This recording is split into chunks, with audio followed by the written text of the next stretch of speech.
Assalamualaikum anak-anak. Selamat pagi. Apa kabar hari ini? Alhamdulillah, semoga hari ini hari yang baik untuk kita semua. Sebelum kita mulai pelajaran hari ini, mari kita berdoa terlebih dahulu. Berdoa mulai.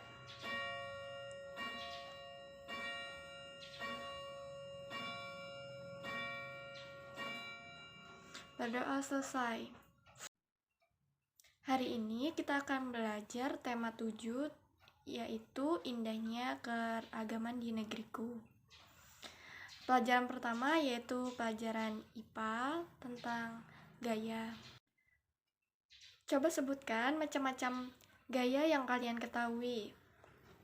Ada gaya otot, gaya listrik, gaya gravitasi, gaya pegas, dan masih banyak lagi. Tapi yang kali ini kita akan bahas yaitu gaya otot, gaya listrik, gaya magnet, gaya gravitasi, dan juga gaya gesekan. Apa itu gaya?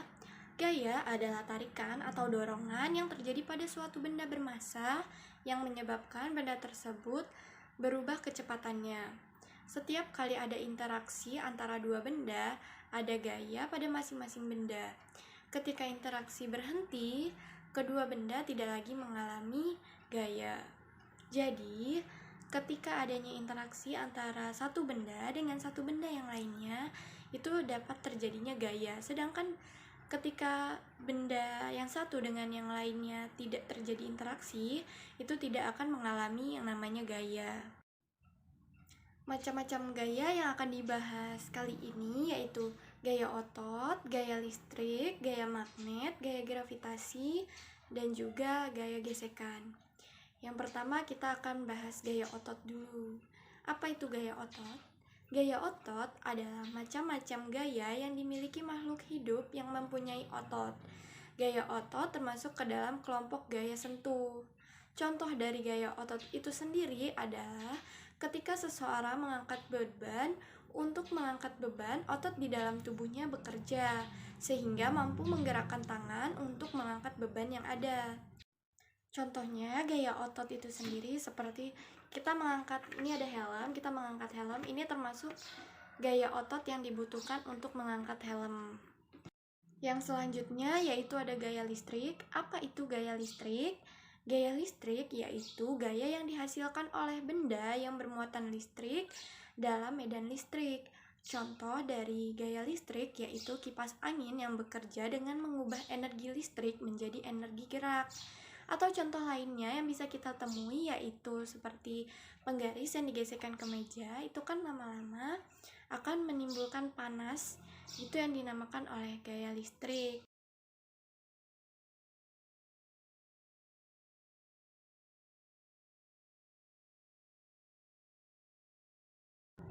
Nah, itu tadi adalah contoh dari gaya listrik.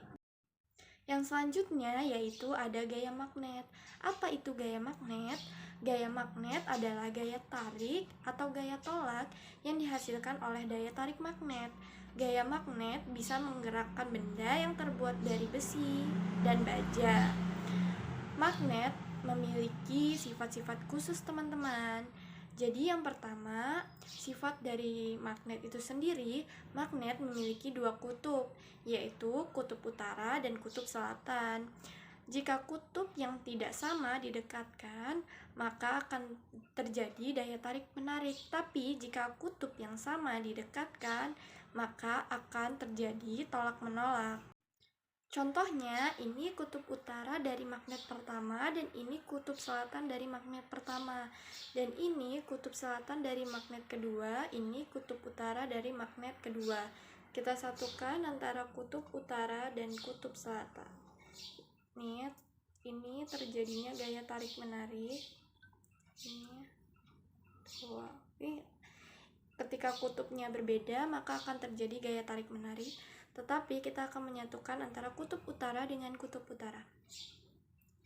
Ini tidak ada terjadinya daya tarik menarik ya, karena kutubnya sama. Sifat magnet yang kedua yaitu magnet hanya bisa menarik benda yang terbuat dari logam besi, baja, nikel, dan kobalt. Dan ada benda yang tidak bisa ditarik magnet, yaitu logam emas, seng, dan bismut. Jadi kita akan mencontoh dengan ini. Ini dapat ditarik oleh magnet karena ini terbuat dari besi.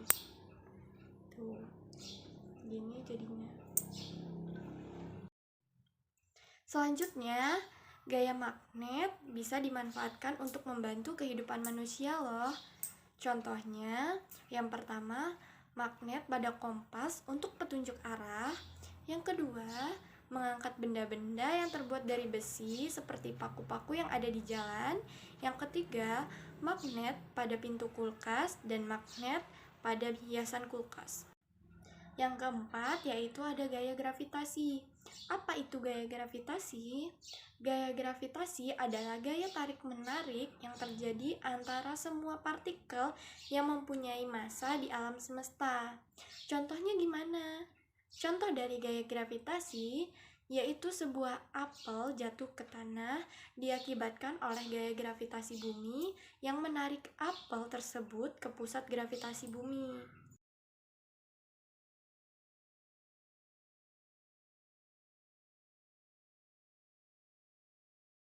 Nah, itu juga termasuk dari gaya gravitasi bumi, di mana botol dan kapas jatuh ke tanah. Kenapa kalau kita jatuh, pasti jatuhnya ke bawah? Atau mengapa jika kita melempar suatu benda ke atas, maka benda tersebut kalau jatuh lagi, itu ke bawah? Kalau kita berjalan, duduk, berdiri, tidur, mengapa semua benda di bumi seakan menempel pada permukaan lantai atau tanah? Ayo, jawabannya adalah karena adanya gaya gravitasi yang menarik kita selalu menuju ke bawah. Gaya yang menarik kita selalu menuju ke bawah itu disebut gaya gravitasi. Gaya gravitasi terdapat pada semua benda. Semakin besar berat benda tersebut, semakin besar pula gaya gravitasi yang ditimbulkannya. Contohnya seperti botol dan kapas tadi. Ketika kita lepaskan dari genggaman, maka kedua benda tersebut jatuh ke permukaan. Nah, yang terakhir, yang nomor 5, gaya gesekan. Apa itu gaya gesek? Gaya gesek adalah macam-macam gaya yang muncul akibatnya sentuhan langsung antara dua permukaan benda. Gaya gesek memiliki arah yang selalu berlawanan dengan arah gerak benda. Besar kecilnya gaya gesek ditentukan oleh halus atau kasarnya permukaan benda. Semakin halus permukaan, maka semakin kecil gaya gesekan yang muncul. Contoh dari gaya gesek yaitu gaya gesek antara roda kendaraan dengan permukaan jalan, memudahkan kendaraan untuk bergerak. Yang kedua, gaya gesek pada rem kendaraan. Jika tidak ada gaya gesek, maka rem tidak berfungsi pada kendaraan dan akan sulit dihentikan. Yang ketiga, gaya gesek antara kaki dengan lantai, membuat orang berjalan tidak mudah tergelincir. Yang keempat, gaya gesek antara ujung pulpen dengan kertas dan membuat tinta keluar di kertas.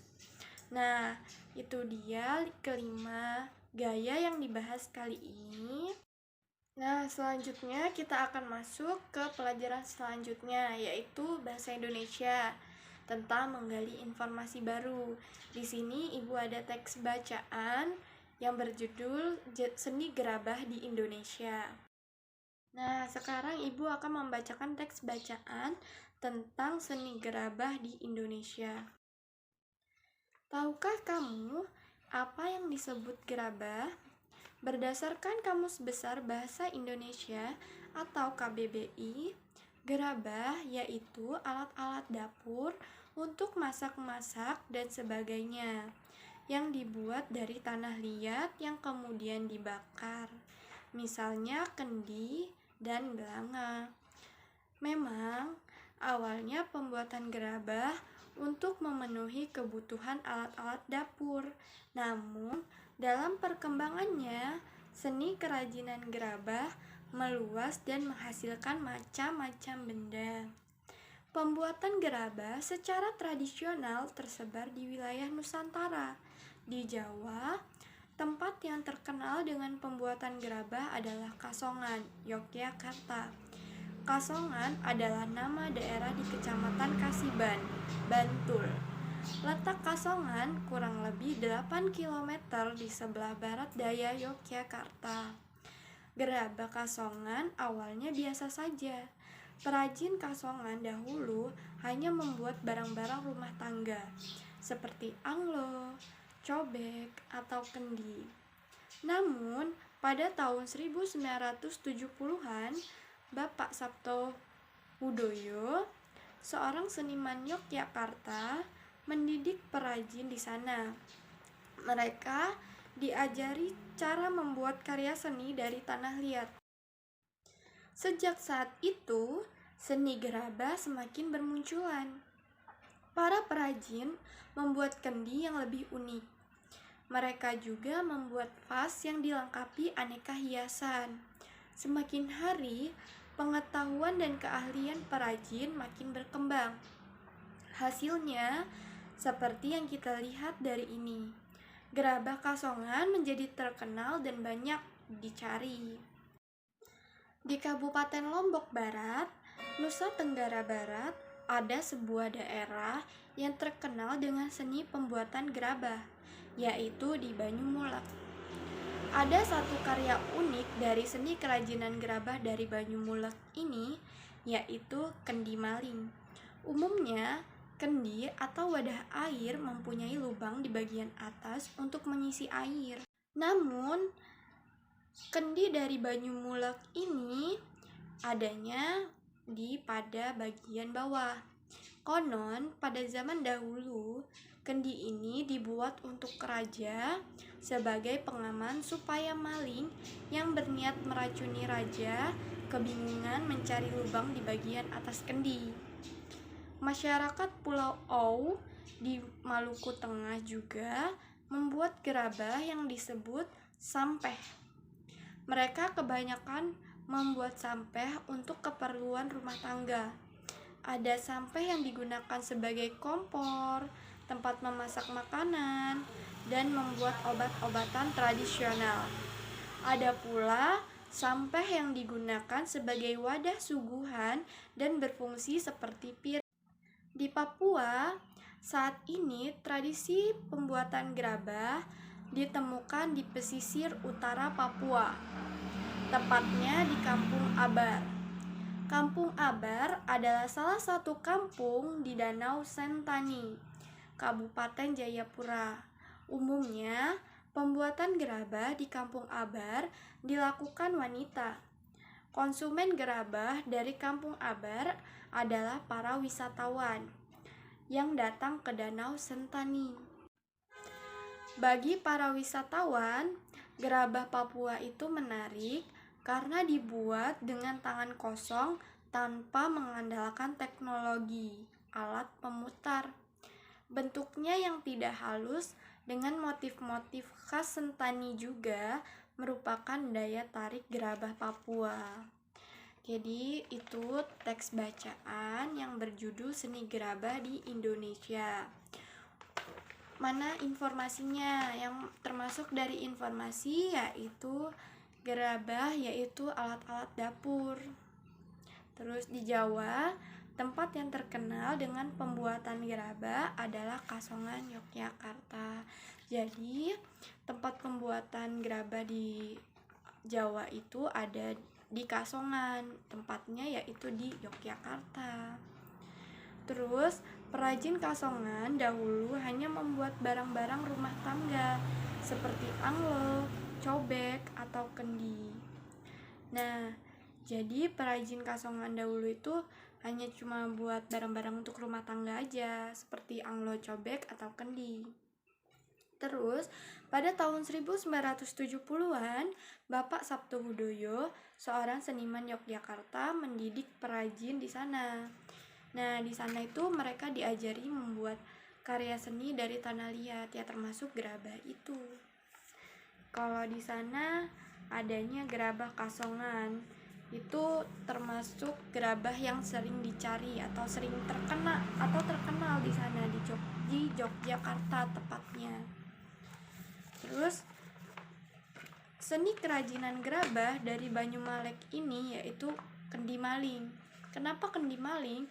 Karena lubang yang biasanya ditaruh di atas untuk memasukkan air itu ditaruhnya di bawah kendi. Kenapa? Karena dia akan kebingungan, tidak ada lubang di atas dari kendi air itu.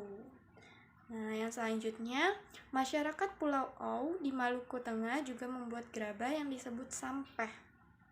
Nah, kalau di Jawa tadi yaitu Kasongan. Nah, kalau di Jawa yang tepatnya di Yogyakarta yaitu Kasongan, tapi kalau di Maluku Tengah itu nama gerabah yang dibuatnya yaitu sampeh. Nah, selanjutnya pembuatan gerabah ditemukan di pesisir utara Papua, tepatnya di Kampung Abar.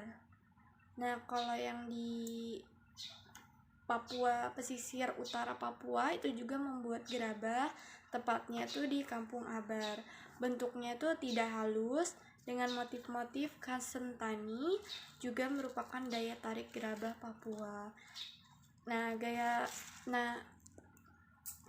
gerabah yang dibuat di Papua ini tidak menggunakan teknologi, melainkan dengan tangan kosong. Baik, cukup sekian kali ini Ibu akhiri. Wassalamualaikum warahmatullahi wabarakatuh.